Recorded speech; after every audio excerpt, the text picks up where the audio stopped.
السلام علیکم ناظرین، ایک نئے قرآنی قصے کے ساتھ آپ کے پاس حاضر ہوں۔ قصہ ہے حضور انور صلی اللہ علیہ وآلہ وسلم کی ولادت مبارک سے 1040 برس قبل کا۔ اس قصے سے اندازہ لگائیے کہ کائنات کے رنگ و بو میں پروردگار عالم نے ہمارے پیارے نبی صلی اللہ علیہ وآلہ وسلم کو کس طرح سے اپنی نشانی بنا کر بھیجا کہ 1040 برس قبل بھی آپ کی خوشبو اس دنیا میں رچ بس چکی تھی۔ ہوا یوں کہ ان دنوں یمن کا ایک بادشاہ تھا تبا الحمیری، اس کا لقب تھا تبا، اور اس زمانے کا دستور تھا کہ یمن کے بادشاہ تبا اپنے ساتھ لگاتے تھے، تبا کا لقب۔ یہ بہت امیر تھا، پورا ملک یمن بہت امیر تھا، اور اس کے پاس کئی ہزار پیادہ فوج، ہاتھی، گھوڑے اور تمام ساز و سامان، آلات حرب تھا۔ اتنی عمارت نے اس کو نخوت میں مبتلا کیا، اور اس نے کہا کہ میں اپنی سلطنت کی حدود اور بڑھاؤں گا۔ چنانچہ اس نے اپنے اطراف کی سلطنتوں پر حملے کر کے ان کو اپنے حدود میں شامل کرتا گیا۔ جو کمزور ریاستیں تھیں وہ تو خود ہی سرنڈر کر جاتی تھیں، لیکن جو ویسی تھیں ذرا زوراور، وہ نہیں سرنڈر کرتی تھیں، تو ان کو حملہ کر کے یہ اپنی سرحد میں شامل کر لیتا تھا۔ اب ہوا یوں کہ یہ جب پہنچا مکہ مکرمہ، اور اس کے لاؤ لشکر کو دیکھ کے ہی ہیبت طاری ہو جاتی تھی۔ جب یہ مکہ مکرمہ پہنچا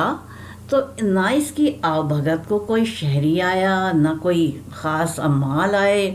نہ کسی نے مزاحمت کی، بس یہ تو شہر کے اندر داخل ہوتا چلا گیا، اور اس نے پھر قیام کیا خیموں میں، اور پھر اپنے علماء کو بلایا۔ اس کے پاس 400 علماء دین تھے تو زیادہ، لیکن 400 خاص تھے جن کو کتب سماویہ کا علم تھا۔ اب جب اس کی کسی نے آؤ بھگت نہیں کی، کسی نے خوش آمدید نہیں کہا، تو اس نے اپنے علماء دین کو بلایا اور کہا کہ یہ میرے ساتھ کیا پیش آیا ہے کہ میری کوئی آؤ بھگت نہیں ہوئی، مجھے کسی نے خیر مقدم نہیں کیا۔ تو علماء دین نے کہا کہ اے بادشاہ، اس شہر میں خدا کا ایک گھر ہے، اس کی زیارت کے لیے ساری دنیا سے اتنے لاؤ لشکر آتے ہیں کہ تیرے لشکر کی تو کوئی حیثیت ہے ہی نہیں۔ یہ سننا تھا کہ بادشاہ آپے سے باہر ہو گیا، اور اس نے اپنی فوج کو تیار ہونے کا حکم دیا اور کہا جا کے بیت اللہ کو ڈھالو، بنیاد تک کھود دو، اس کا پانی نکل آئے، اور خدام کو قتل کر دو۔ جبکہ وہ بتا چکے تھے اس کے علماء دین کہ خدام کی، اس گھر کے خدام کی اتنی عزت اور وقت ہے، احترام ہے کہ جو آتا ہے خدام کی خدمت کرنا اپنی سعادت سمجھتا ہے۔ خدام کعبے کی خدمت کرتے ہیں اور آنے والے خدام کی خدمت کرتے ہیں، لیکن چونکہ اس کو اپنے اس کا غرور تھا کہ میں ہی سب کچھ ہوں، تو اس نے کہا خدام کو قتل کرا دو۔ ابھی اس کے منہ سے یہ الفاظ نکلے تھے کہ اس کا جسم لکڑی کی طرح اکڑ گیا، اور اس کے جسم سے بدبودار پانی بہنے لگا۔ ایسا بدبودار پانی بہنے لگا کہ لوگ عبرت پکڑنے لگے، اس کے پاس بیٹھنا محال ہو گیا، کھڑے رہنا محال ہو گیا۔ اب شاہی طبیب بلائے گئے، شاہی طبیب آئے، انہوں نے یکے بعد دیگرے اپنی مشق آزمائی کی اس کو درست کرنے کے لیے کہ یہ صحت یاب ہو جائے بادشاہ کسی طور سے، لیکن وہ صحت یاب نہیں ہوا۔ تو سب سے آخر میں عالم ربانی کو بلایا گیا۔ عالم ربانی یعنی جو علماء کے اوپر ان کا کمانڈر ہوتا تھا، اس کو بھی کتب سماویہ کا علم تھا۔ عالم ربانی آیا اور اس نے بادشاہ کی کیفیت دیکھی اور کھڑا ہو گیا اور کہا کہ اے بادشاہ، سچ بتا کہ تجھ سے کیا تقصیر ہوئی ہے، کیونکہ تیرا مرض زمینی نہیں آسمانی ہے۔ بادشاہ نے کہا کہ میں نے بیت اللہ کو ڈھانے کا ارادہ کیا، میں نے وہاں کے خدام کو قتل کرنے کا ارادہ کیا۔ بس عالم ربانی نے کہا کہ دیکھ بادشاہ، وہ گھر جو ہے وہ اتنا باعث احترام ہے کہ جس نے اس کے لیے نیت غلط کی، اس کی نسلوں کو خدا نے مٹا دیا۔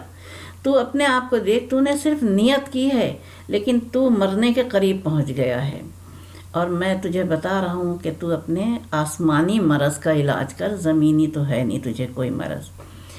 بادشاہ نے جب عالم ربانی سے یہ بات سنی، اس کے دل پہ اثر ہوا اور اس کے باطن میں چراغ روشن ہوا ہدایت کا، اور اس نے کہا کہ اللہ مجھے تو ٹھیک کر دے تو میں تیرے گھر کی خدمت اور زیارت کروں گا۔ تو جب وہ اس نیت کے ساتھ ہی وہ ٹھیک ہو گیا، اور پھر وہ صحت یاب ہو کے گیا، اس نے خانہ کعبہ پہ ریشمی غلاف چڑھایا، سونے چاندی کے تاروں سے مزین، اور خدام کعبہ کو 7 اشرفیاں دیں، 7 جوڑے زربفت اور کمخاب کے پہنائے۔ اور پھر وہ اس نے اپنے علماء کو کہا، اپنی فوج کو اور علماء کو کہا کہ اب تم آگے چلو، میں تمہارے پیچھے آتا ہوں۔ اب سب سے پہلے اس کے علماء پہنچے مدینہ منورہ میں۔ مدینہ منورہ پہنچ کے علماء دین نے کہا کہ اس شہر میں تو ہمیں خوشبو آ رہی ہے، آخری نبی صلی اللہ علیہ وآلہ وسلم کے وجود کی کہ یہ شہر جلوہ گاہ نبوت سے سرفراز ہونا ہے اس شہر کو، ہم تو یہاں سے نہیں جائیں گے۔ اور انہوں نے آپس میں فیصلہ کر لیا، وہاں کی کنکریوں میں، وہاں کی فضاؤں میں کنکریاں بھی اٹھا کے انہوں نے سونگھی کہ وہ بھی ان میں بھی خوشبو رچی ہوئی تھی، یعنی ساری فضا مہک رہی تھی نبی کریم صلی اللہ علیہ وآلہ وسلم کے وجود مبارک کی خوشبو سے۔ اور دیکھیے واقعہ ہے 1040 سال قبل کا، جبکہ آپ دنیا میں تشریف نہیں لائے تھے، 1040 سال کے بعد آپ کو آنا تھا۔ اب علماء دین نے آپس میں فیصلہ کیا کہ بادشاہ ہم کو قتل کروا دے ہمارے کہنا نہ ماننے سے، اور ہمیں منظور ہے، ہم قتل ہو جانا پسند کریں گے لیکن جائیں گے نہیں یہاں سے۔ جب بادشاہ پہنچا ان کے پیچھے تو انہوں نے اپنی درخواست رکھی اور کہا کہ بادشاہ اگر تو ہمیں قتل کروا دے گا اور ہم یہیں دفن ہوں گے، تو جب نبی کریم صلی اللہ علیہ وآلہ وسلم اس شہر میں تشریف لائیں گے، ان کی جوتیوں کی خاک اڑے گی، وہ ہماری قبروں پہ آئے گی اور قیامت کے دن ہماری بخشش کا سامان ہوگی۔ بادشاہ کے دل میں تو اسی وقت چراغ جل گیا تھا جب وہ خانہ کعبہ کے لیے اس کو بتایا گیا تھا کہ خدا کا اتنا محترم گھر ہے۔ بس اس نے اپنے ان 400 علماء دین کے لیے 400 گھر بنوائے، بڑے پرآسائش، اور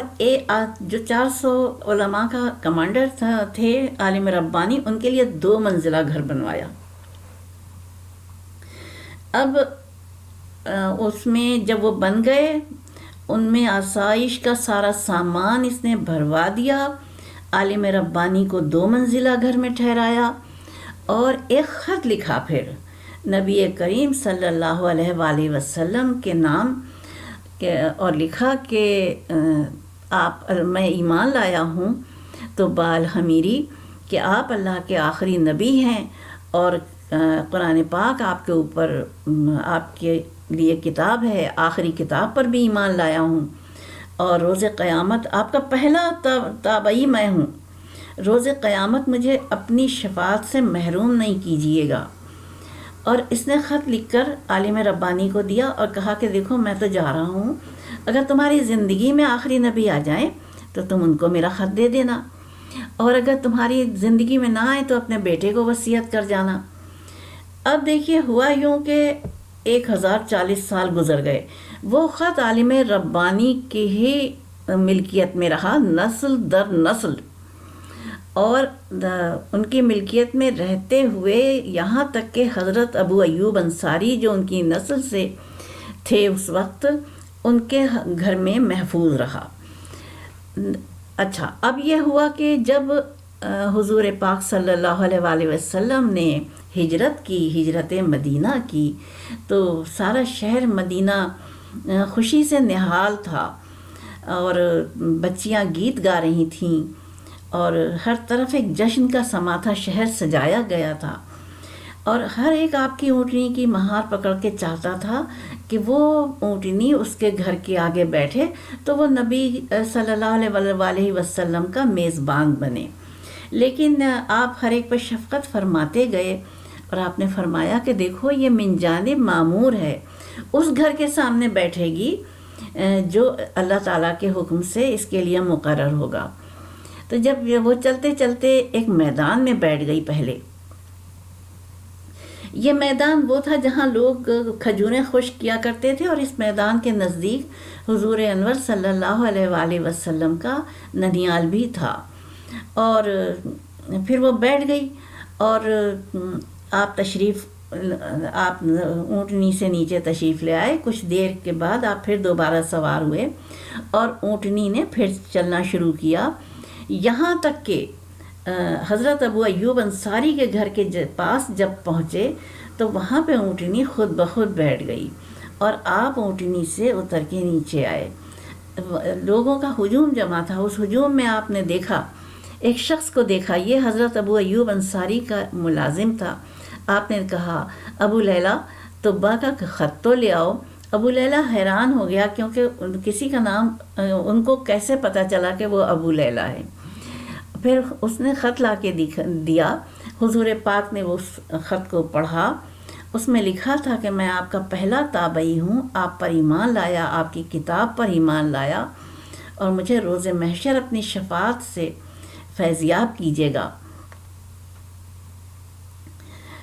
حضور پاک نے خط پڑھنے کے بعد مسکرائے، اور اس کے بعد کہا شاباش طبا بھائی۔ اور پھر آپ یہ دیکھیے کہ اس قصے میں پروردگار عالم نے ہمیں کتنا وہ کیا ہے کہ جب ہم پڑھتے ہیں یہ قصہ، کم از کم میں جب یہ قصہ پڑھتی ہوں، میں نے کئی بار پڑھا اور میرا دل خوشی سے ایسا معمور ہو گیا، میں اسی ماحول میں پہنچ گئی جب کہ اونٹنی چل رہی تھی اور لوگ مہار پکڑ رہے تھے، میں بھی ان مہار پکڑنے والوں میں شامل ہو گئی۔ اور پہلی دفعہ جہاں پہ اونٹنی بیٹھی تھی وہاں پہ وہ زمین حضور صلی اللہ علیہ وآلہ وسلم نے خرید فرمائی، اور اس پر مسجد نبوی کی تعمیر ہوئی۔ یہ مسجد نبوی کی، یا یہ ہے کہ ایک روایت کے کسی صحابی نے خرید کر آپ کو ہدیہ کی وہ زمین، بہرحال مسجد اسی پہ بنی، جو آج تک پروردگار عالم کے حکم سے زیارت گاہ نبی صلی اللہ علیہ وآلہ وسلم ہے۔ اس کے ساتھ میں اجازت چاہوں گی، انشاءاللہ اگلی کسی سچی کہانی کے ساتھ اجازت دیجیے۔ وآخر دعوانا الحمدللہ رب العالمین، والصلاۃ والسلام علی خیر المرسلین۔ اور دعا ہے میری کہ دنیا پہ آئی ہوئی اس وبا اور مصیبت اور پریشانی کو ہم سب کے اوپر سے ٹال دے۔ جن کے پیارے چلے گئے ہیں